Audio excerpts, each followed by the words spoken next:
Amici bellini, io l'avevamo previsto, sarebbe stata una lunga sosta e insomma ieri siamo riusciti a spegnere un pochino i fuochi di quelle dichiarazioni della gente di Lobotka, che poi è tornato indietro sui suoi passi, ma oggi c'è dell'altro e c'è di peggio, perché non solo Lobotka di nuovo, dichiarazioni di Noah Lang, Conte che se ne aiuta, non se ne aiuta, chissà dove è andato, ne parliamo, e addirittura pure Maurizio Micheli in volo verso altri lidi, e non ultimo l'infortunio di Anghissà.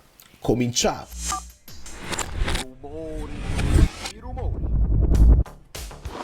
Come si può fare? Allora, manco è arrivato, manco era atterrato, subito una sgambatura, una cosa, strappo, vabbè, perché gli allenamenti di Conte evidentemente anche col Camerun gli avrà detto corri come un dannato, spingi. Benvenuto Fraz, siamo tra Fraz, siamo tra fratelli, e oggi possiamo fare solo un recap della cronaca di quello che sta succedendo. È una roba senza precedenti. Allora, la cosa assurda, e ve lo chiedo il like a prescindere, è questa qua.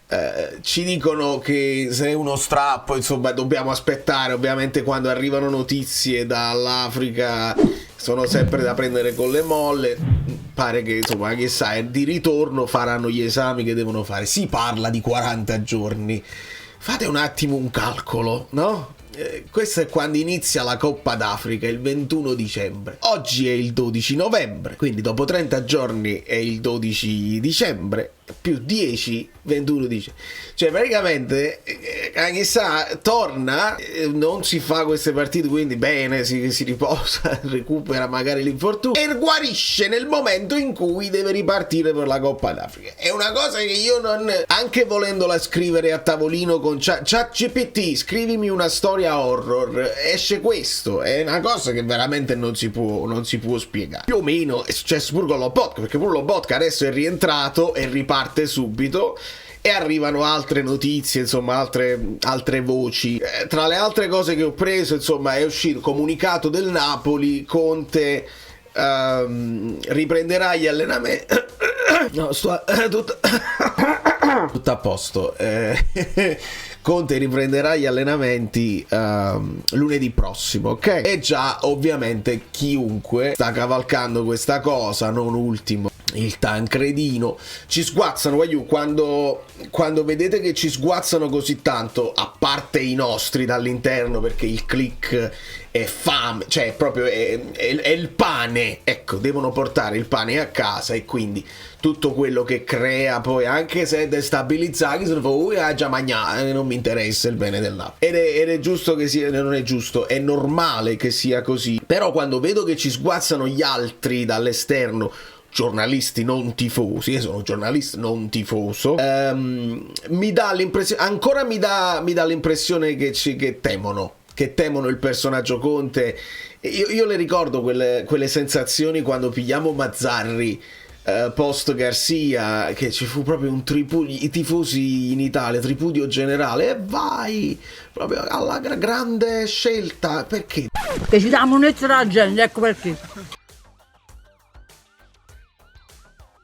Perché era evidente che non facevamo più paura a nessuno. Secondo me adesso, nonostante tutte queste problematiche, queste frizioni nell'aria, lo spogliatoio, riflessioni generali, secondo me c'è ancora un po' di timore che Conte, se ricompatta tutto, avrà ancora più forza per fare quello che deve fare in campionato e dare fastidio per quei posti che potrebbero essere già assegnati. Fai conto, l'Inter davanti, una tra Milan e Juventus davanti all'altra, chi si riesce a sistemare meglio, e poi c'è la Roma che sta cercando di fare un salto importante.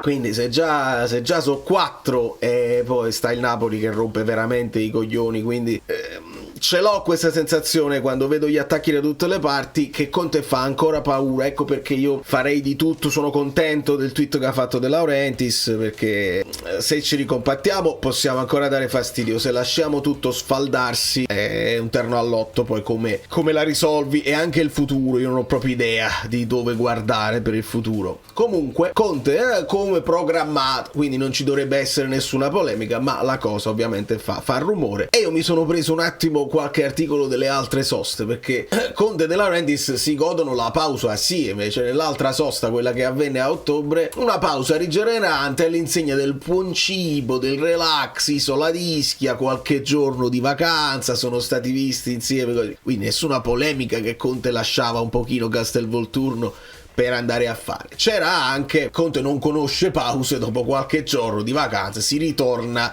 e si va negli allenamenti, facevano quelle amichevoli per far giocare anche quelli che erano rimasti, e questo bless you, e questo avverrà tra qualche giorno. Nel frattempo lavora Stellini, ma d'altra parte sono rimasti pochissimi, perché tra quelli che sono partiti e quelli che sono infortunati ci saranno 10 giocatori scarsi, ma è proprio veramente difficile da dire. A questo ci dobbiamo aggiungere adesso anche un attimo il cavetto per le ultime notizie, perché postiamo un attimo. Romano ieri ci aveva detto che nessun contatto con Mancini, e già questa mi sembra una buona notizia. Poi è uscita sta cosa dell'Arsenal, che si va a prendere Maurizio Micheli, quello che De Laurentiis definì un gigante grizzly dal sorriso umano. Un gigante grizzly dal sorriso umano. Capo dello scouting, quando poi ci lasciò Giuntoli rimase lui, una figura che andava a prendere anche giocatori all'aeroporto, individuava delle figure.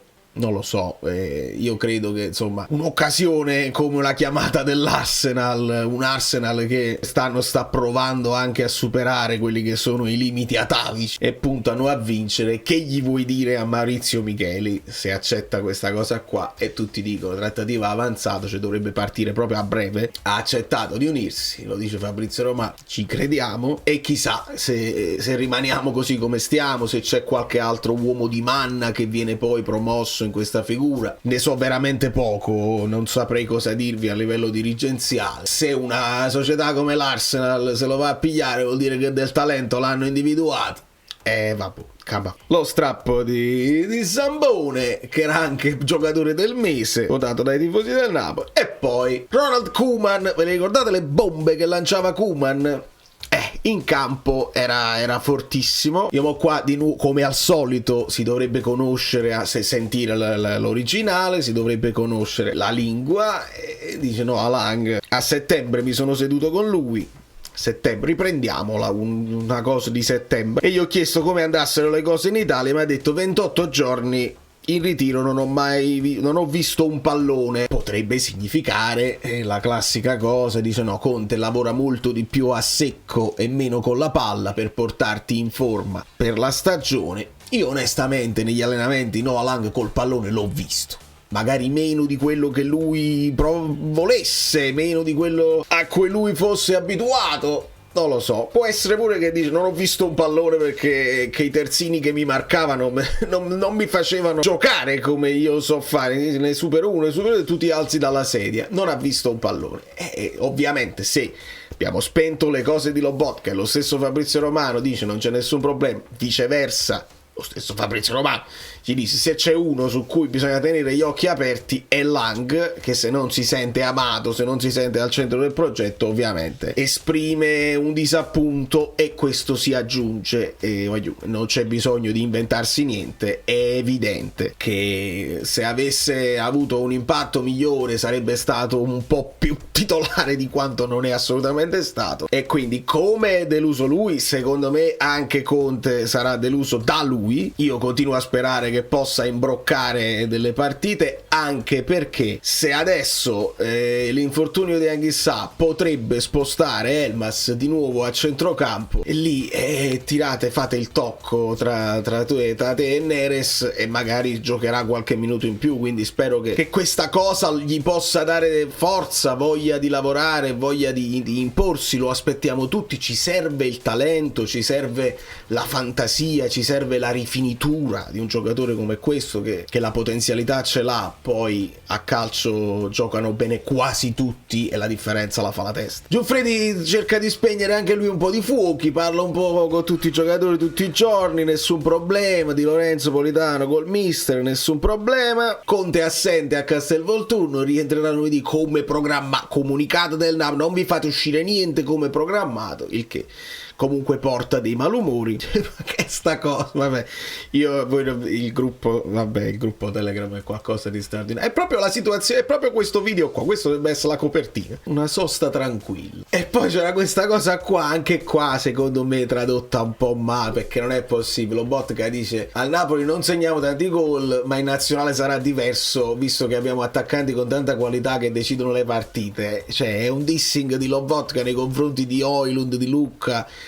Mamma mia, non possiamo evitare. Vabbè, sarà sicuramente stato un modo di esaltare i propri compagni di nazionale. Non è che Lobotka che c'è Højlund via da Napoli, non credo proprio. Insomma, questi sono i giocatori che non si devono fare male. Tra l'altro anche Baldini dell'Italia Under 21 ha parlato di Marianucci, dice, no, non l'ho convocato perché non mi è piaciuto. Cioè, vabbè, poi Baldini è pure uno che parla in faccia, è un altro veramente che non parla calcese. Forse è lui il prossimo allenatore del Napoli, chissà. Dice no, non mi sono piaciute le prestazioni, non l'ho visto con la testa giusta e non l'ho convocato proprio, senza nessuno. Marianucci, tu cuoque, pure tu, mamma mia.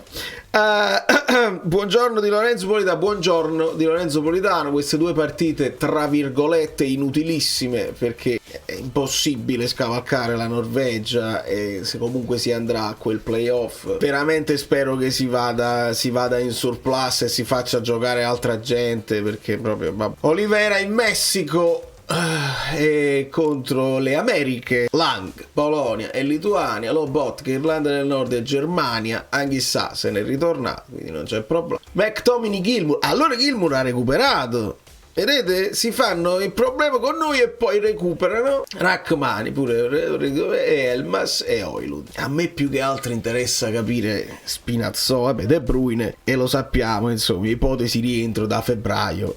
Lukaku, lungo stop possibile metà dicembre, vediamo. Anche sa da valutare verso il forfait. Gilmour, condizione da valutare, ma sarà out. Loro lo danno out, però se è partito con la nazionale vuol dire che ci sta. Non mi spiego. Ed è importantissimo saperlo proprio perché non avremo sicuramente anche sa. Beret non porta niente su Spinazzola. Potrebbe recuperare, qua il fantacalcio lo porta in panchina. Ma noi dobbiamo affrontare un Atalanta col Palladino nuovo e quindi non possiamo fare nemmeno ipotesi.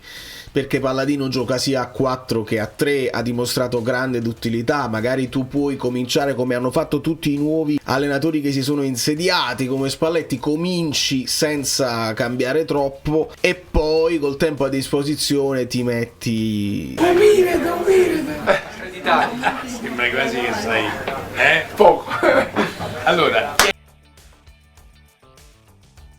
ti metti ad aggiungere del tuo. Potrebbe l'Atalanta tranquillamente confermare questo impianto di gioco. Alla fine i giocatori sono forti, I giocatori dell'Atalanta sono senza dubbio forti. Quello che non aveva credibilità era Juric, e se c'è una cosa che in sede di pre-season l'abbiamo indovinato è proprio questo. Juric non mi convince e non ha convinto nessuno. Di conseguenza non so se ci saranno altre notizie e voi state tuned, ma domani ci godremo l'Italia, comunque parleremo delle nazionali, sempre abbracciandoci e sperando in meglio. Da New York, Valero Fluido è tutto, vi abbraccio e vi bacio.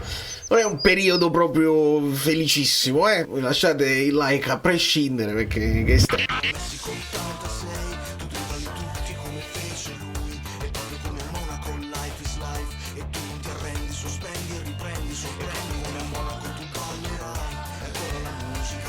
Tutti come la grande mela che non dorme mai, il frutto delle scelte di una vita